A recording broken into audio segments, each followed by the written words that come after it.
Fala galera, beleza? Aqui é o professor Thiago Chuba e eu vou falar hoje de um tema que tem me pedido muito já algumas pessoas, que é exatamente a famosa lei do coronavírus, né? Que é a lei 13.979 de 2020, a lei 13.979 de 2020. Já abra aí essa lei, procura aí no site se abre essa lei, porque a gente vai estar olhando bastante essa lei, então já fique com ela aí na sua mão. E também um pouco, né, do direito administrativo, né, das questões referentes a essa lei com o direito administrativo, das questões referentes a essa lei também com o direito constitucional. Então eu oriento que você também abra aí o seu Vadmec, a sua Constituição Federal, para que você possa acompanhar, né, esses nossos comentários aqui, né, as coisas que nós vamos falar aqui hoje com vocês, tá? Então fique aí com essas normas abertas, a lei 13797, na verdade 13979 de 2020 e a Constituição Federal, tá certo?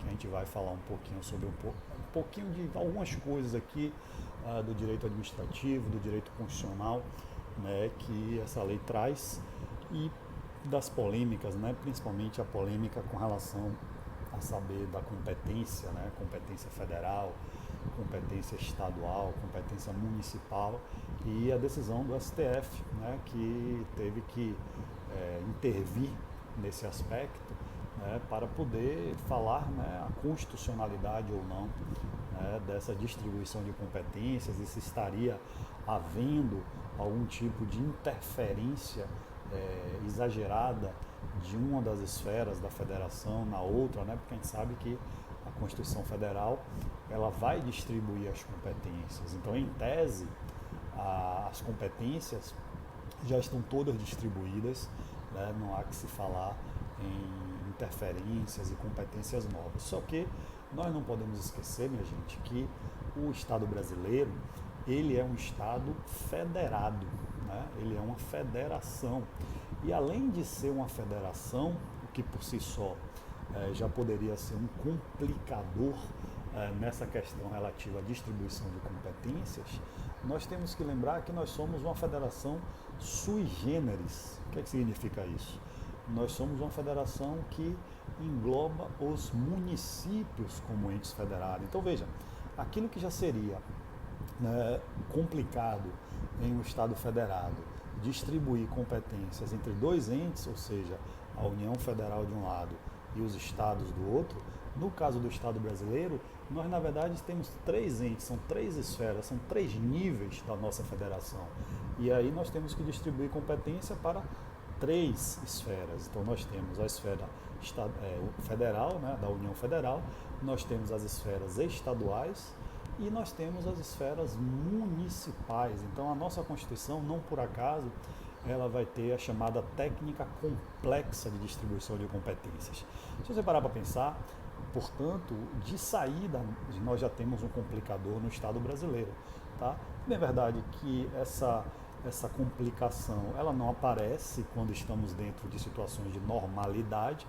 Cada ente vai fazendo ali o que todo mundo já sabe, né, que é de sua competência, mas quando você chega numa situação nova, numa situação emergencial, onde todo mundo tem que agir muito rápido, está todo mundo meio que ainda tateando, né, para entender exatamente o que está acontecendo, todos os entes começam a fazer ao mesmo tempo. Aí são nesses momentos que a nossa técnica de distribuição de competências se mostra realmente complexa, ou seja, aí é que ela mostra a complexidade da técnica. Porque veja bem, nas outras federações, o normal é termos somente duas esferas, né? A esfera federal e a esfera dos estados federados. Então, eu teria a União Federal e os estados somente. Bem, nessas federações, o que é que vai acontecer? A distribuição de competência vai ser relativamente simples. Eu basicamente tenho dois caminhos a seguir. A Constituição Federal vai dizer a competência da União, em alguns casos, e o que sobrar, ou seja, subsidiariamente, ficará para os estados. Ou então eu tenho a situação inversa, né? A Constituição Federal fala da competência dos estados e o que sobrar fica para os a União, no caso, né? Então fala dos estados e o que sobrar fica para a União Federal. Então, basicamente, eu tenho essas duas formas dos estados federados distribuírem competência pelo mundo afora. Só que, como a gente já falou, no Brasil eu não tenho somente duas esferas, né? União e estados. Eu tenho os municípios aí. Então, de cara, já se percebe que essas duas técnicas que são adotadas, né, de maneira geral por outros estados federados, ela não daria para ser aplicada aqui, porque é uma técnica que só envolve duas esferas, né, de entes federados. No caso brasileiro, a nossa federação sui generis tem os municípios como entes federados e, portanto, essa técnica não vai conseguir ser suficiente no Brasil para a distribuição de competências, tá? Então o Brasil ele teve que inventar uma técnica chamada de técnica complexa de distribuição de competências. E aí eu vou pedir que você abra a sua Constituição aí para você poder acompanhar mais ou menos como é essa técnica, tá? Veja só, o critério principal utilizado para esta técnica, tá, é o chamado princípio da predominância do interesse. Então, a ideia básica é o seguinte: o constituinte, né, considerando que a Constituição foi feita lá pelo nosso constituinte, ele vai ali avaliar dentro dos vários assuntos que precisam, né, ser colocados, decididos de quem tem competência para fazer o quê, ele vai avaliar basicamente qual é a predominância do interesse sobre aquele assunto. Por exemplo, ele avalia o assunto A, então tem lá o assunto A. Ele vai olhar se esse assunto A ele é predominantemente de interesse nacional, e se for predominantemente de interesse nacional, a Constituinte deverá colocar esse assunto A como competência da União, tá certo? Agora, o assunto B, na avaliação do Constituinte, ele é um assunto predominantemente de interesse regional, não é mais nacional, é regional. Então ele deverá colocar como competência dos estados. E o assunto C é de competência ou de interesse predominantemente local. E aí vai ficar como competência dos municípios. Então, basicamente, de forma muito sucinta, este é o critério, tá, que o Constituinte utilizou para poder distribuir essa gama de competência entre as três esferas de poder. Então eu avalio se a competência predominantemente nacional e dou à União, se a competência predominantemente regional e dou aos estados, e se a competência predominantemente local e aí dou aos municípios. De cara você já percebe que esse princípio ele já tem um probleminha, porque, observe, não é competência exclusivamente nacional, regional ou local que nós estamos falando. Nós estamos falando de competência predominantemente nacional, regional ou local, o que implica dizer que você não vai ter nenhuma competência que vai ficar muito claro de que é só da União, é só dos estados, é só dos municípios. Isso vai depender muito de opção política constitucional do poder constituinte na hora de colocar essas questões na Constituição Federal. Então não há de antemão um assunto que por si só ele seja da União, né? Essa escolha, e termina sendo uma escolha, né, orientada por este princípio, mas é uma escolha, uma opção política constitucional da formação de cada estado. E aí, inclusive, isso é que vai levar a você ter as diversas diferenças, né, pelo mundo afora, de profundidades no Pacto Federativo. Você vai ter, por exemplo, os Estados Unidos da América, onde conhecidamente há um aprofundamento maior no Pacto Federativo. Os estados eles têm muita autonomia em comparação com a União Federal, e aí aqueles exemplos clássicos: você tem estado lá que tem pena de morte, estado que não tem pena de morte, você tem estado que a idade para começar a dirigir é uma, outros são outras, questão da bebida alcoólica, a questão até de casamento, nós já tivemos tratamentos diferenciados pelos estados. Por que isso? Porque lá os estados têm muita autonomia. Agora, quando nós vemos aqui para o Estado brasileiro, a autonomia dos entes federados, municípios e Estado principalmente é muito pouca. A grande maioria das competências fica para a União, mas isso é por uma opção política constitucional influenciada aí pela nossa história, claro. Nós viemos de um Estado unitário, né, o Império Brasileiro, a primeira Constituição de 1824, e somente depois é que nos transformamos numa federação. E obviamente que aquele Estado unitário ele teve muita má vontade em distribuir competências, né? Porque distribuir competências, quer ou não, é você abrir mão de poder, né? E os estados, né, assim como os seres humanos, eles têm muita resistência em abrir mão de poder.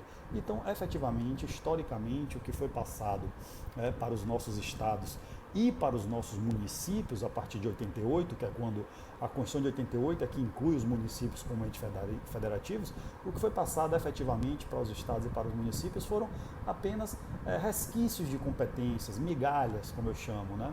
Não foi efetivamente feita uma distribuição aprofundada de competências. Então, quando você junta todo esse contexto histórico, mais a questão, né, do princípio da predominância do interesse. Então não é exclusividade de interesse, não vai ter nenhum interesse que seja exclusivamente nacional, regional ou municipal.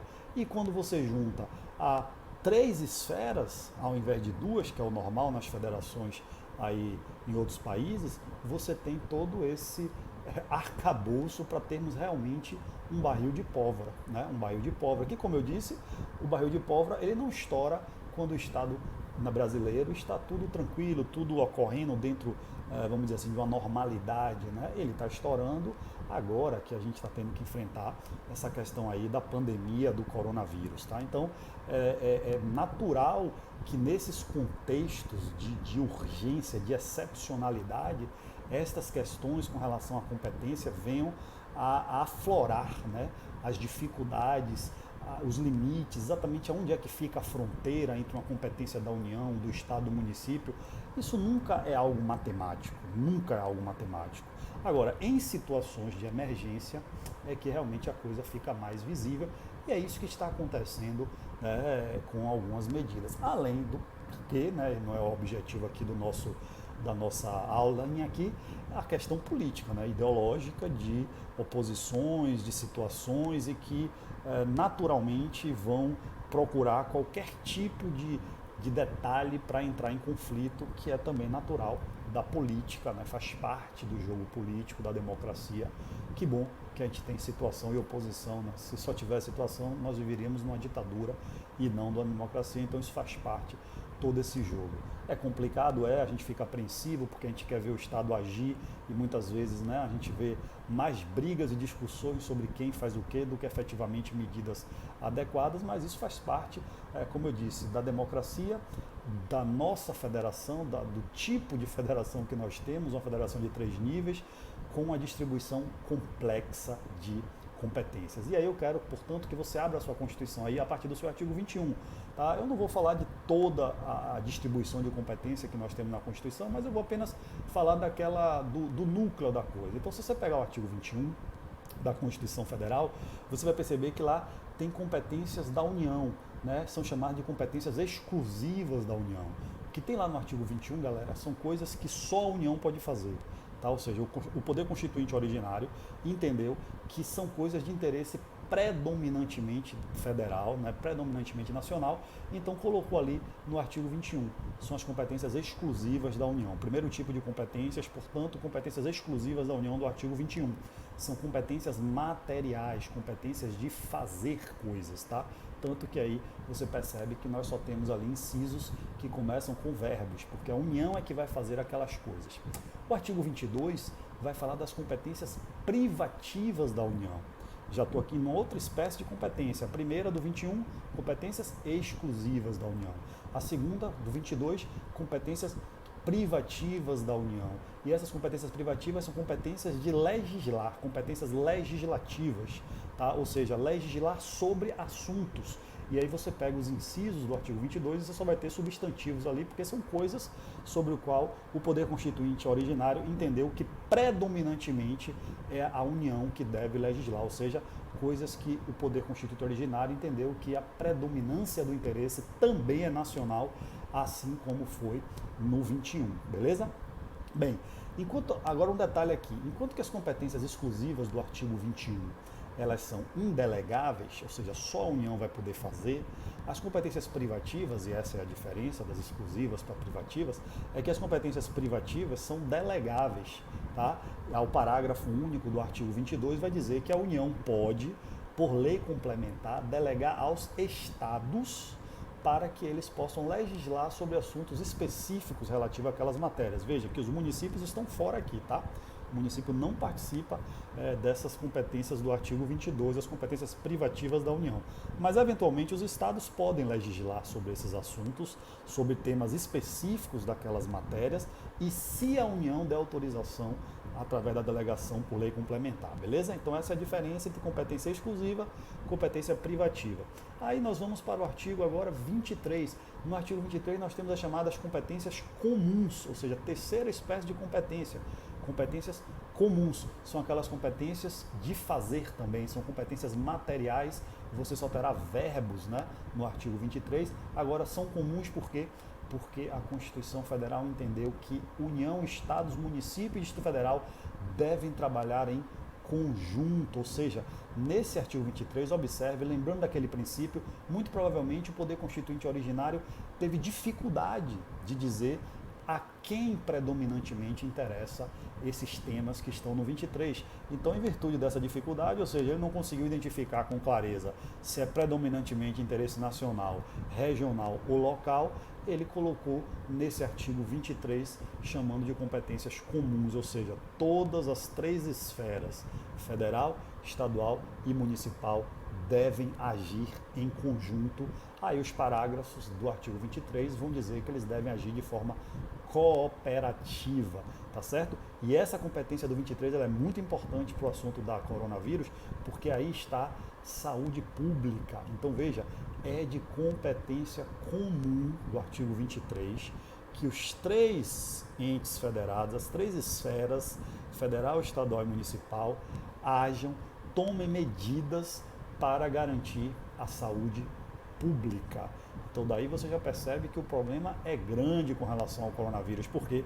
Porque trabalhando em cima de coronavírus significa dizer que compete à União Federal, ao mesmo tempo que compete aos estados e ao mesmo tempo que compete aos municípios tomar medidas para a proteção da saúde pública, tá certo? Aliás, esse foi o fundamento da decisão do STF, quando o STF, né, estabeleceu aquela questão dos decretos, né, a constitucionalidade dos decretos dos estados e municípios, né, que estavam sendo questionados aí, porque o governo federal editou uma medida provisória, a medida provisória tratava, né, de ações do combate ao coronavírus, e aí os prefeitos e municípios começaram também a editar decretos, e decretos num sentido muitas vezes contrários, porque a gente sabe, né, da briga que está, o governo federal não é tão favorável ao isolamento social, enquanto os estaduais e municipais, principalmente os de oposição, são bastante favoráveis ao isolamento.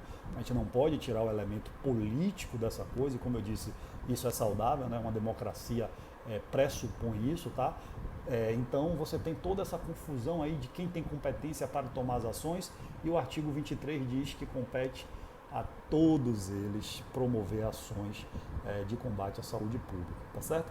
Depois, finalmente, você tem no artigo 24 as chamadas competências concorrentes. E as competências concorrentes são também competências legislativas, assim como as privativas do 22, ou seja, legislar sobre assuntos, e nas competências concorrentes os municípios também vão ficar de fora.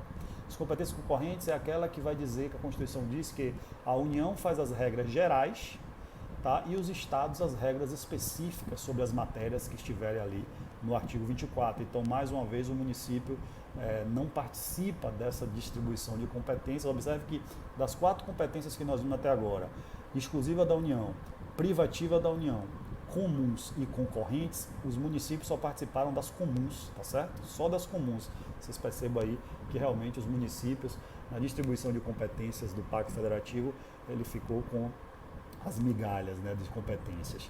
Então veja, a partir do 25, tá, a Constituição vai começar a tratar dos estados, e os estados nós chamaríamos aí de competências subsidiárias, porque a Constituição, ou residual, né, porque a Constituição vai dizer que tudo aquilo que não for proibido, que não for vetado, que não foi dado para outro ente federado, termina sendo de competências dos estados, e mais à frente, no artigo 30, vai tratar da competência dos municípios, e basicamente a competência dos municípios, alguns autores chamam de competências indicativas, vão ser aquelas competências para tratar assunto de interesse local. Se você pegar o artigo 30 e verificar o inciso 1, vai dizer logo, compete ao município legislar sobre assunto de interesse local. E aí eu trago a questão para o coronavírus. é de interesse local as medidas de combate ao coronavírus ou é só de interesse federal ou regional? Me parece que sim, né? Me parece que o município, né, a localidade também tem interesse no combate a esse assunto, tá? Então, me parece que os decretos municipais nunca teriam sido inconstitucionais, porque o município ele está, né, regulando, ele está tratando de coisas que são interesses locais. Aliás, é no município que a vida efetivamente acontece, né? Não é nem nos estados nem na União Federal.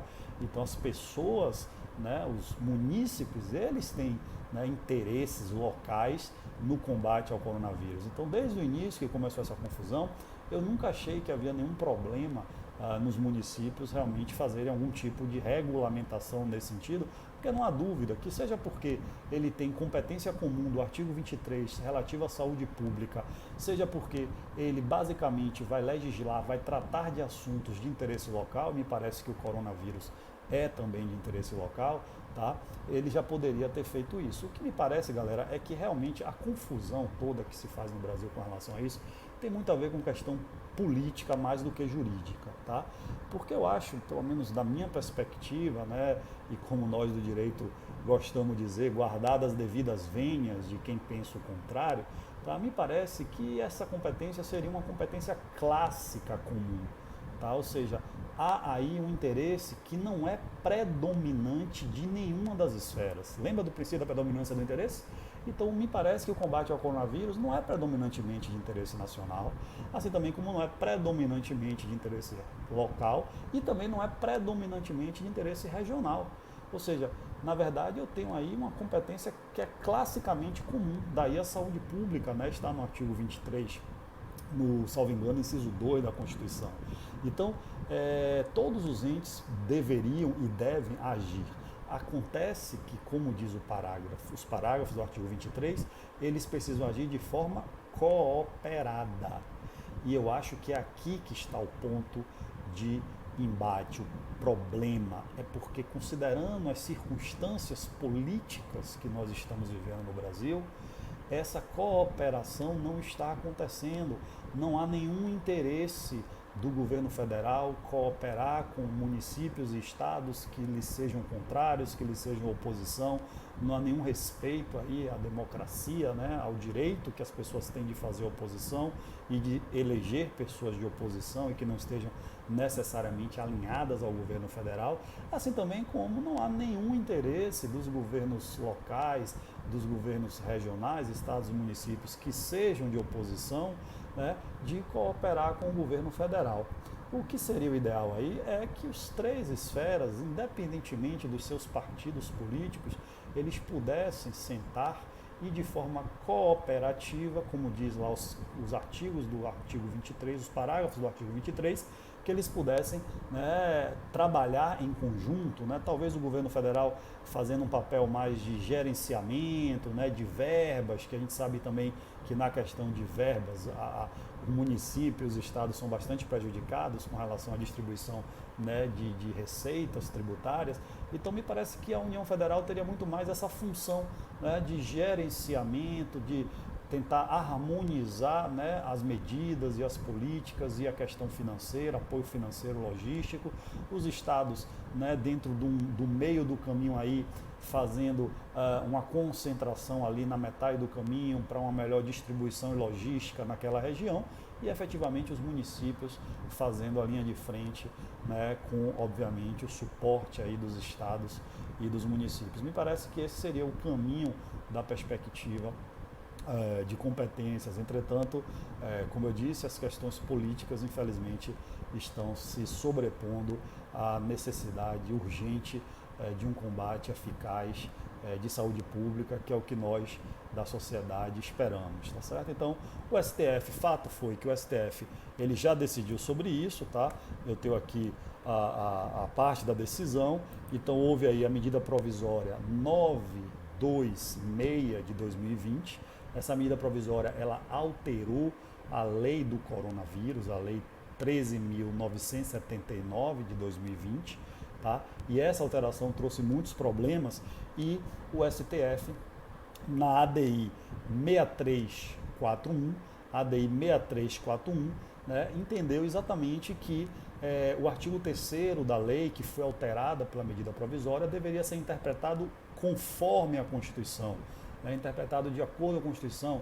O STF aplicou aqui a teoria da interpretação conforme a Constituição, a fim de deixar claro que a União pode legislar sobre o tema, mas que o exercício desta competência deve sempre resguardar a autonomia dos demais entes. Porque como nós estamos falando de competência, gente, de respeito à competência, nós não podemos esquecer que isso tem a ver com a autonomia da federação. A existência da federação pressupõe competência dos entes federados, competências legislativas, autonomias legislativas, autonomias governamentais, autonomias administrativas, autonomias financeiras, autonomias patrimoniais.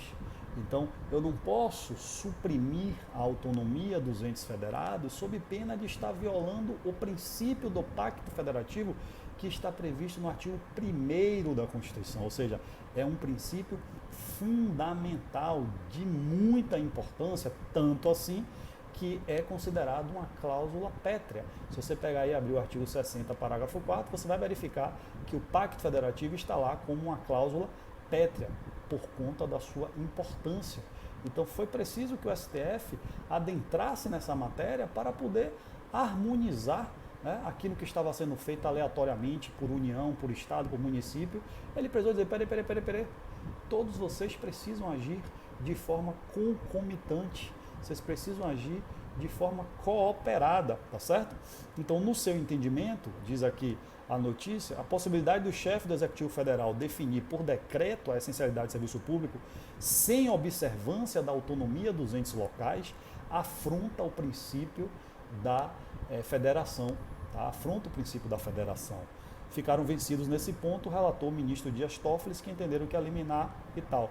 Política sanitária, exatamente a ação argumentava, né, que havia um erro na distribuição, né, da política sanitária feita pela medida provisória, porque a medida provisória teria exatamente interferido no regime de cooperação que é natural das competências comuns, certo? Então, considerando isso, né, o STF entendeu realmente pela competência dos entes federados, né, tanto dos estados quanto dos municípios e também da própria União Federal, de agir de forma cooperada. A União Federal não pode excluir por decreto, principalmente por medida provisória, então nem se fala, a competência dos estados e dos municípios de agirem nesse sentido, tá certo?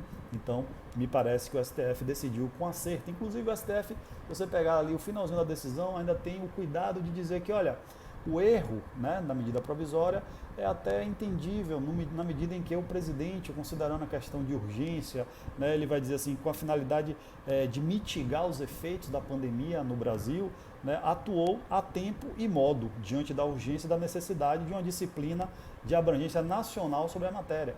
Então, até a urgência, né, a situação, como eu disse no início daqui da nossa aula, né, de calamidade, que as pessoas estão tateando ainda no que deve fazer ou não, serve até, né, como uma certa justificativa para uma eventual interferência, né, indevida do governo federal via a medida provisória, tá certo? Então, com relação à competência e com relação ao direito constitucional, era isso que eu queria falar com vocês. Agora, eu quero falar com vocês de duas coisinhas, referentes agora ao direito administrativo, tá certo? E que a lei do coronavírus, que é a lei 13.979 de 2020 também traz, tá? Bem, se você pegar a lei, se você tiver com a lei aberta aí, e se você não abriu, por favor, abra a lei, dá uma pausa aí no vídeo, abre a lei 13.979 de 2020 e acompanha aí o que eu vou fazer, tá? Então ela vai trazer, né, no seu artigo 3º, principalmente, esse é o artigo relativo às grandes polêmicas que aconteceram, ela vai trazer exatamente no seu artigo 3º quais são as medidas que o governo pode tomar, tá certo, para garantir o combate. Diz o artigo 3º, para enfrentamento da emergência de saúde pública de importância internacional decorrente do coronavírus, as autoridades poderão adotar no âmbito de suas competências, então veja, aqui não está falando que é federal, nem estadual, nem municipal, está dizendo as autoridades no âmbito de suas competências. Então o problema está sempre nessa questão de qual é a competência de quem, tá? E foi sobre isso que o STF decidiu naquela ADI que a gente acabou de falar. Dentre outras seguintes medidas. E é aqui, galera, para você que não viu ainda essa lei, é aqui que está aquilo que a gente está sofrendo, isolamento, quarentena. Observe, determinação de realização compulsória de exames, testes, coletas de amostras, vacinação. Então está aqui prevendo que o poder público pode exigir que nós façamos exames, testes, vacinações compulsoriamente, ou seja, sem a necessidade da nossa vontade, estudo, exumação. Aí vem o inciso 6, que trouxe uma das maiores polêmicas dessa discussão, porque diz aqui o inciso 6 do artigo 3º, restrição excepcional e temporária, conforme recomendação técnica e fundamentada da Agência Nacional de Vigilância Sanitária, por rodovias, portos ou aeroportos de dois pontos. Veja bem, a redação original, tá? A redação original da lei não tinha esses dois pontos. Ela falava somente até por rodovias, portos e aeroportos. Então, restrição excepcional e temporária de entrada e saída do país, conforme recomendação técnica fundamentada da Agência Nacional de Vigilância Sanitária, por rodovias, portos ou aeroportos. Essa era a redação original da lei. Observe que esse dispositivo remete a um órgão que é federal, uma autarquia, uma entidade federal, tá? Que é a Agência Nacional de Vigilância Sanitária. Tá? Então, é uma agência reguladora, autarquia federal, e a lei estava dizendo que restrição excepcional e temporária, conforme recomendação técnica e fundamentada da Agência Nacional de Vigilância Sanitária, ou seja, uma entidade federal, por rodovias, portos ou aeroportos, beleza? Essa era a redação. Aí veio a medida provisória 926 de 2020. E o que foi que a medida provisória fez? Acrescentou a essa redação, né? Rodovias, portos e aeroportos, de dois pontos. Letra A, entrada e saída do país.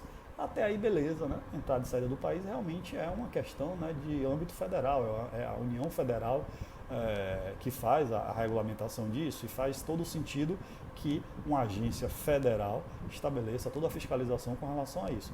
Aí vem a letra B, que é a problemática, porque a letra B vai dizer locomoção interestadual. Até aí também tudo tranquilo, porque isso já está na Constituição, inclusive, dizendo, né, lá no artigo 22, se você abrir o artigo 22 e verificar lá, né, o artigo 21, inciso 12, a letra E já vai falar de transporte rodoviário interestadual, tá certo? Que compete à União fazer essa exploração e a fiscalização desse transporte, tá certo? Então, até aí tá tudo tranquilo, mas aí a medida provisória acrescentou e intermunicipal. Então diz, letra B, locomoção interestadual e intermunicipal. E me parece que a Constituição, no artigo 21, não fala de intermunicipal, certo? Então veja, uma entidade federal, a Agência de Vigilância Sanitária, iria interferir no transporte intermunicipal. E foi aí que a polêmica começou, quando os governadores começaram a baixar decretos que impediam o transporte intermunicipal, né? E a lei exige, a partir da medida provisória, que tenha um parecer, uma recomendação técnica fundamentada da Agência Nacional de Vigilância Sanitária. E aí, como eu disse, principalmente os governadores, né, de oposição não gostaram nada disso e a polêmica começou, e me parece que efetivamente a medida provisória aqui ela avançou demais ao incluir o intermunicipal. Até onde ela ia na redação passada e até a letra A nova e a metade da letra B também nova, me parece que não há grandes problemas. Agora, quando colocou aqui intermunicipal, realmente houve aí uma grande celeuma, o pontapé inicial começou daí e depois se desenrolou por conta de toda a briga política, ideológica que nós estamos vivendo no Brasil em relação à situação e oposição, tá certo? Mas veja que, na verdade, originalmente a Constituição ela já teria estabelecido a regra para isso, tá? Não há dúvida que a perspectiva aqui não deve ser de legislação sobre transporte, mas sim de combate à saúde pública, né, a questão de saúde pública, de garantia da saúde pública, e olhando por esse prisma, a competência ela é claramente uma competência comum, ela é claramente uma competência onde todos os entes devem atuar de forma cooperativa, tá certo? Então, me parece que se você olha a questão pelo prisma correto, tá? De que não é uma questão de competência de legislar sobre transportes interestaduais ou intermunicipais, nem de fiscalizar o transporte, nem de fazer nada com relação a nenhuma outra coisa. A questão de todas as medidas é que, na sua finalidade, ou seja, você fazer uma análise teleológica, elas estão aí por conta da questão da saúde pública.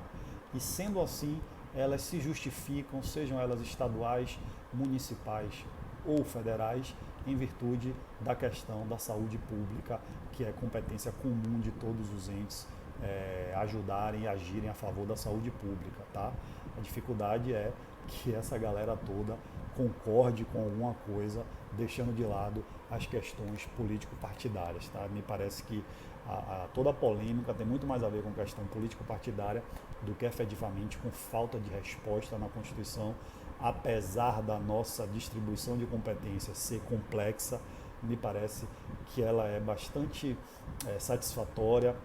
A gente pode aqui ou ali ter um probleminha, principalmente, como eu já disse aqui, em questões de urgência, de calamidade, mas eu acho que com um pouco de honestidade intelectual e jurídica, as interpretações são bem fáceis de se chegar, tá certo? Finalmente, eu quero falar com vocês do inciso 7, desse mesmo artigo 13, que fala da requisição de bens e serviços de pessoas naturais jurídicas, hipótese em que será garantido o pagamento posterior da indenização justa. Bem, galera, essa previsão aí nada mais é, né, do que a previsão da competências de requisições administrativas, que já está lá no artigo 5º, inciso 25 da Constituição há muito tempo. Então, o poder público, em nome da supremacia do interesse público sobre o privado, em nome da indisponibilidade do interesse público, e claro, tem que ser analisado de caso a caso, né? Não é aqui um princípio autoexistente, tá certo? Mas, em nome dessas questões, a Constituição já de muito tempo autoriza a requisição administrativa, ou seja, o poder público ele tem o poder de usar de patrimônio, bens móveis e imóveis, semoventes, pessoas e serviços dos particulares em caso de iminente perigo público, como é o caso da pandemia, garantindo indenização sim, mas posterior se houver dano. E nós temos visto isso aí com muita frequência, né? Era um instituto de direito administrativo que ficava um pouco escondido ali. Quando a gente dava aula de direito administrativo, a gente tinha dificuldade às vezes de apontar um exemplo ou outro, mas com o coronavírus, o que não faltam são exemplos de requisições administrativas. Por exemplo, em Salvador, na Bahia, nós tivemos a requisição do Hospital Espanhol, né, que é um hospital que estava fechado há muito tempo em virtude de um problema de falência, de dívidas trabalhistas, tributárias, de fornecedores, e o Estado da Bahia requisitou, né, toda a estrutura do hospital para poder fazer o combate ao coronavírus. Finalmente, eu quero falar também um assunto aqui, um tópico do direito administrativo, só para não dizer que eu não falei dele, que é o artigo 4º. O artigo 4º vai falar da licitação dispensável. Diz aqui, é dispensável a licitação para aquisição de bens e serviços, inclusive de engenharia e insumos, destinados ao enfrentamento da emergência de saúde pública de importância internacional decorrente do coronavírus. Bem, aqui a lei vai falar da licitação dispensável, vai trazer alguns detalhes sobre o coronavírus, mas mais uma vez também não era necessário a lei fazer isso, porque essa licitação dispensável já está prevista no artigo 24 da Lei 8666 de 93, salvo engano, lá no inciso 4, quando fala exatamente da licitação dispensável em caso de calamidade pública, de emergência, que é a hipótese que se aplica perfeitamente aqui, tá? O que eu queria, para finalizar esse vídeo, eu chamar a atenção de vocês como cidadão, é o seguinte: a gente precisa ficar muito atento, porque efetivamente, considerando aqui que a lei ela reforçou a questão da dispensa de licitação nesse caso, depois a gente tem que fazer até outros vídeos para falar de uma legislação também, medida provisória, que autorizou o pagamento prévio, né? E por fim, uma medida provisória bastante polêmica, a gente vai fazer um vídeo sobre ela, falando da questão da irresponsabilidade do agente público, né? A medida provisória ela vem dizendo sobre a responsabilização do agente público, mas efetivamente do que ela trata é sobre a irresponsabilização do agente público. A gente tem que ficar muito atento, gente, porque o tiro pode sair pela culatra. Tá? A coisa ficou muito frouxa, justificado, né? A gente está falando aí de uma situação excepcional prevista em lei, não há nada ilegal nessas previsões. Tá? Como eu disse, a própria lei do coronavírus, muitas das coisas que ela traz aqui não é novidade, ela fez um apanhado de tudo que já se tem aí e colocou no mesmo texto normativo. Mas considerando que uma coisa está levando a outra e levando a outra, a gente tem que ficar muito atento, fazendo o nosso controle social como cidadão, cobrando respostas, cobrando efetividade nas medidas, cobrando do Ministério Público, dos tribunais de contas que fiquem atentas a essas licitações, a essas compras que estão sendo feitas aí sob o argumento justo do combate ao coronavírus, mas que infelizmente pode ser realmente um buraco aonde, né, infelizmente, políticos, gestores mal intencionados possam utilizar-se para, né, desviar verbas, principalmente, lembre-se, em ano de eleição municipal, que também nós teremos esse ano. Tá certo, minha gente? Então é isso, de maneira geral, essas foram as coisas que eu queria bater um papo aqui rápido com vocês. Espero que vocês tenham gostado. Curta o vídeo aqui do YouTube. Se você não é inscrito no canal, se inscreva. Compartilhe o vídeo para que possa chegar a mais pessoas, saber dessas questões jurídicas e de cidadania. Faça os seus comentários aqui embaixo, o que é que você acha. Se tiver alguma dúvida também pode colocar aqui embaixo que eu responderei as dúvidas pessoalmente. E se você quiser que a gente fale aqui no canal de algum assunto específico, também você pode dar a sua sugestão aqui embaixo. Tudo bem, minha gente? Então é isso. Obrigado, fiquem com Deus. Tchau, tchau e até a próxima.